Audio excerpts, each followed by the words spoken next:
Hi, good day all of you. Welcome to our session. Welcome to our channel Intelligible Tutorials. In this today's session now I want to give a clear introduction of AO star search. In the previous videos we have already completed what is the meaning of A star algorithm, how the A star algorithm will work, what is the working principle of the A star algorithm. All these things we have seen in our previous videos. But now in this video I want to discuss about what is the meaning of the problem solving, how the problem solving techniques can be implemented, how the problem reduction can be used, and for the problem reduction, how we are going to use the AO star algorithms. Okay, but initially, I want to give how the AO star search can be done in a AND OR graph or AO star graph. What is the meaning of AND OR graph? What are the solvable nodes and as well as the unsolvable nodes? How it will work now, we are going to see in this A star search. The continuation video, we will talk about the problem reduction. For this problem reduction, how AO star algorithm can be used. Now we see. But now in this video, what is the meaning of the AO star search? How this AO star search can be implemented in the AND OR graph. Now we are going to see. Okay, so let us see what is the meaning of the depth first search and as well as the breadth first search, the two uninformed and blind search algorithms which we have seen in our past videos. We know already how they will work. Here, the depth first search and breadth first search algorithms, whereas the depth first search is currently going to expanding the current node only without having any kind of the path information, and the breadth first search also without having the path information, it is blindly searching the level wise tree in the entire levels for the solution in the BFS. Okay, these two are the main motivations for the R trees and end graphs. These two methodologies can be adopted in the end R graphs. Okay, so end R graphs, what is the basic? The two uninformed search algorithms like depth first search and as well as the breadth first search. But what is the main difference in the AO star search is nothing but the termination conditions are not defined in the uninformed search like the depth first search and as well as the breadth first search, whereas the termination conditions are clearly explained in the AO star search. Okay. Next, all goals which are following the end nodes must be realized, whereas a single node must be followed by the all node will be do. So already we know what is the meaning of the end or operators. End operators, whenever we use among the set of the nodes, we have to take into the consideration of all the nodes. But whenever we are using or operator between two nodes, only one will be single node will be taken into the consideration. That's what the third point is going to see. Okay, end means all, whereas R means anyone that we are going to select. So this is the introduction of AO star. And next we are going to discuss the next one, that is how this will be used, what are the various techniques are to be implemented in the AO star. Okay, so AO star algorithm also resembling as the A star algorithm, but A star is completely different, that is uninformed search. This AO star is implemented on end or graph. Like that, here also we use two different arrays or one heuristic function. What is the meaning of arrays is nothing but one is the open array and another one is the close array. Okay, so what is the open array? It contains the nodes that has been traversed but not yet marked as solvable or unsolvable. So it contains the nodes which are having solvable nodes and unsolvable nodes in this AO star algorithm. What are the solvable nodes? What are the unsolvable nodes? Now we are going to see later. For this putting of these nodes, we use one kind of the array to put such kind of the nodes which are solvable and unsolvable in the open. And what is the closed node? Closed array is nothing but it contains the nodes which have been already processed. The processed nodes will be kept under the closed array. And open means what are the nodes that are going to be processed, like we have to mark it as solvable and as unsolvable, that we will put in the open array. Okay, so like this we are going to use two different arrays. Next, how this AO star algorithm will work. Now let us see the simple algorithm, how it will work by using this particular simple algorithm. What it is, the step 1, place the starting node into the open. Place the starting node into the open array. Compute the most promising solution tree, say T0. most promising solution tree that is remarked as T0, you have to compute it and select the node N that is both open and a member of T0. So select any kind of the node that you want to process that can be kept under open node and as well as marked as T0. Okay, whenever it is processed, remove it from the open and place it in the close. Okay, you have to start at the starting node and you have to mark it as the T0 because it is the promising node. You are finding the solution there and put into the open, and whenever it is its work has been completed or whenever it work was completed, you have to put into the when work will be completed, you have to be put it into the close array. Okay, so these are the first three steps of the A star algorithm. The next steps of the A star algorithm now we are going to see, that is step 4. If n is the terminal node, then labeled n as solved and labeled all the ancestors of this n are also solved. Okay, if n is treated as the terminal node and then it is labeled, then it is marked as the solved, and whatever ancestors are there for this node are also marked as solved. Okay, here some conditions are there. If the starting node itself is solved, then success and exit. If n is not the solvable node, then mark it as unsolvable node. You have to solve it because it is already solvable. Then you return to the success and exit. If it's not solvable, just you process that node and mark it as the unsolvable.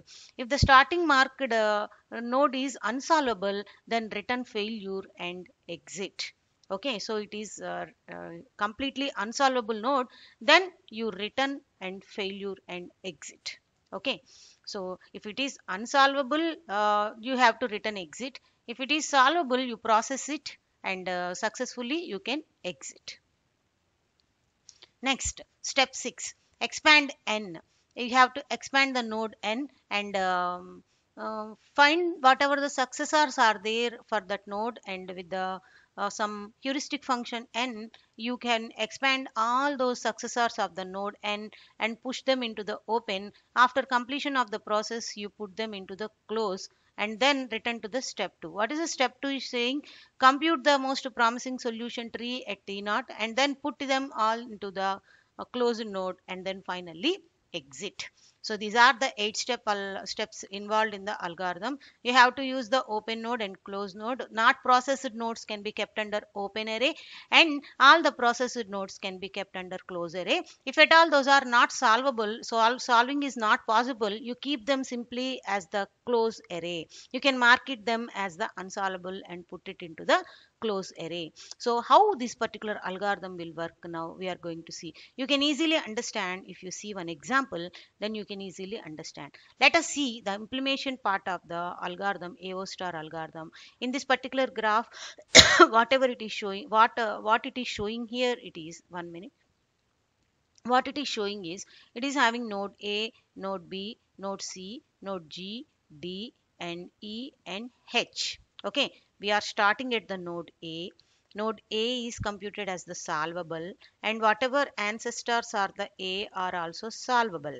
Okay, and now coming to the node B and node C. Node B is having the G and D as the ancestors. In the G and D, G is unsolvable but D is solvable. And here coming to the node C, we are having H and E are the children, and E is solvable and whereas H is unsolvable.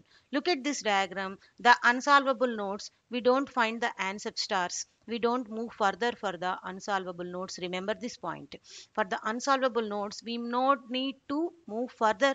We not need to identify the ancestors of it. But whereas for the solvable, you have to find one more node, that is F. Okay, which is the children of both D and as well as E.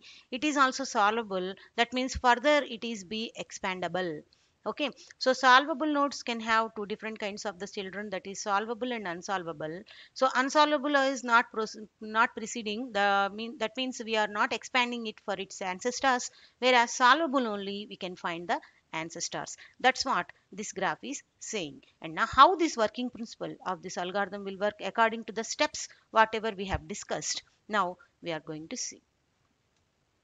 Okay, in the above graph, what are the solvable nodes? A, B, C, D, E, F are the solvable nodes. And let us see, 1 minute. A, B, C, D, E, F are the solvable nodes. Which are unsolvable nodes? The G and H are unsolvable nodes. See, G and H are unsolvable nodes. Now take a starting node. A as the starting node, place it into the A. So I have taken A as the starting node, I place it into the open array. This is the first step what I have taken. And now coming to the A is computed as the solvable node. And what are the ancestors of the A we are having? B and C. We find that B and C are also solvable. Whenever the A is solvable, we can have the B and C are also solvable. Okay, so here A and B, C are also solvable. Now process the nodes B and C. We have find this, we can put it into the open node, and we find that these two are also solvable, and we put into the close node. Whenever we find A as solvable node, we put into the close node. Whenever we find B and C, which are ancestors of A, we can find these two are also solvable. We put into the close array, we process them, and we put into the close array into the A, B, C. Now in the close array, we have A, B, and C. Now we are going to find the solvable node ancestors for B and as well as the C. Okay, B is the solvable node. We find the ancestors for B. We got G and D as the ancestors of B. And now solvable node, another solvable node C, we are finding the children as E and H. The ancestors or the children for C are E and H. Okay, now we have to process G, D, E, H. So first of all, we have to make them into the open array. We have to put them into the open array. Then we can process it. If they are processed, we put into the close array. Okay, here we marked something that we processed this one, the GDEH nodes. Here what we find is some of the nodes are unsolvable. What are the nodes which are unsolvable? Here we marked them as O. In brace we marked them as O like this. Okay, so in brace I am marking them as O here. See, this is one kind of the mark that I have used here, G and D. Now what I am going to see is this is the unsolvable, and this H is also I am marking it as unsolvable, whereas G, so for B, D is solvable, and as well as E is also solvable. Okay, now what I am going to do is I marked them as solvable, and some of them I marked them as unsolvable in the O. In the O symbol here I have represented as the unsolvable. Okay, so what I have did is O is indicated the C. Here it is clearly showing the O is indicating here it is these two G and H are unsolvable. Now what I did is all the nodes which are G and H are unsolvable, we need not find further for the G and H nodes. We need not move further.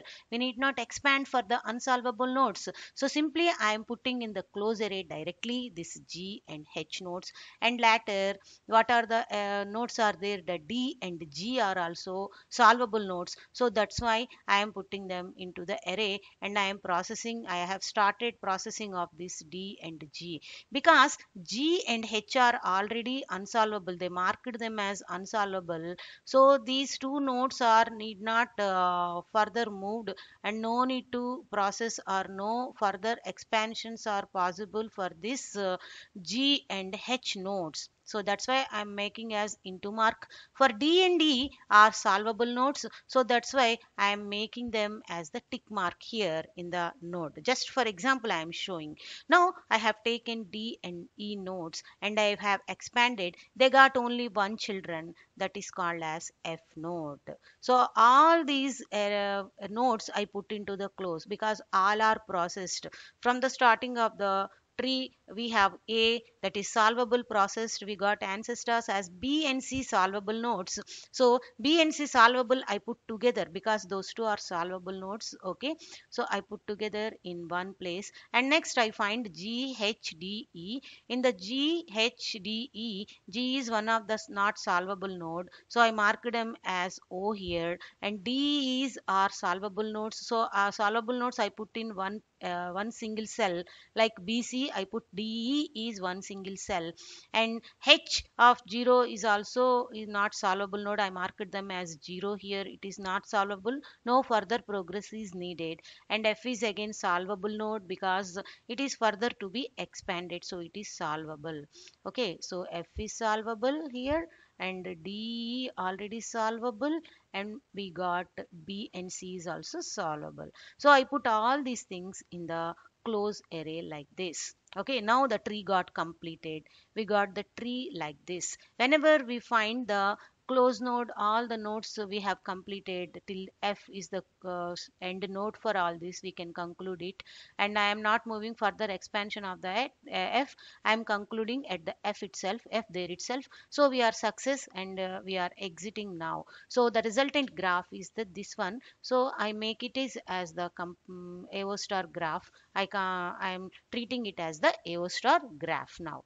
Okay, so this one is the AO star algorithm, which I am going to make them as the solvable and as well as the unsolvable nodes. So this graph I got now. In this particular graph, I have marked as only the solvable nodes I have shown in the AO star graph, whereas in the previous graph I have clearly shown here those are nothing but which are solvable nodes and which are unsolvable nodes.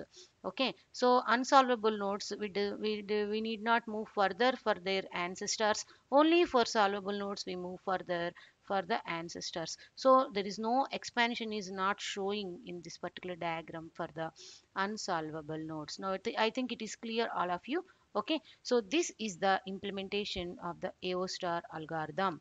Now what are the pros and cons of this algorithm? Now we are going to see. First one, what are the advantages of this AO star algorithm? I want to explain. The very first one, it's an optimal algorithm, and if traverse according to the ordering of the nodes only, because it can be used for both end and or graph. Okay, so next one, sometimes for unsolvable nodes it can't find the optimal solution. Some of the unsolvable nodes are also we may find across the graph, so for them we cannot find the optimal solutions. And finding coming to the disadvantage, one more disadvantage is it's more optimal. Being optimal is one of the advantage, but being complexity, it is one of the disadvantage. So these are the advantages and disadvantages of this AO star algorithm.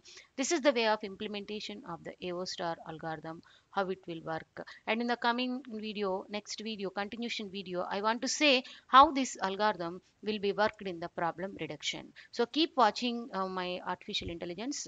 So if at all anybody didn't subscribe my channel, please subscribe my channel, Intelligible Tutorials. Thank you, one and all. Thank you so much.